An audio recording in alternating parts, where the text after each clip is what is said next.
Hi guys, welcome to Richard Cabile YouTube channel. In today's video, I will teach you how to hide all notifications on Samsung Galaxy A02. And okay guys, but before we start, kindly subscribe to my YouTube channel by pressing the subscribe button and the bell to notify you if I have new videos. Okay guys, let's start.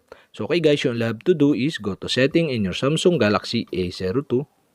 In settings, go to notification. Okay, tap this. In notification, tap the do not disturb. Okay, and do not disturb. Okay, scroll down and go to hide notification. Okay, tap the hide notifications. And okay guys, here in hide notifications, you can see the hide all, and on the right side you can see the switch button.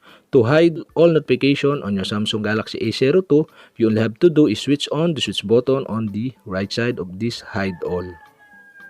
And okay guys, that's it. We have successfully hide all notification on your Samsung Galaxy A02. And okay guys, if you have a question, kindly comment below and don't forget to hit the subscribe button and the bell to notify you if I have new videos. Okay guys, thank you for watching.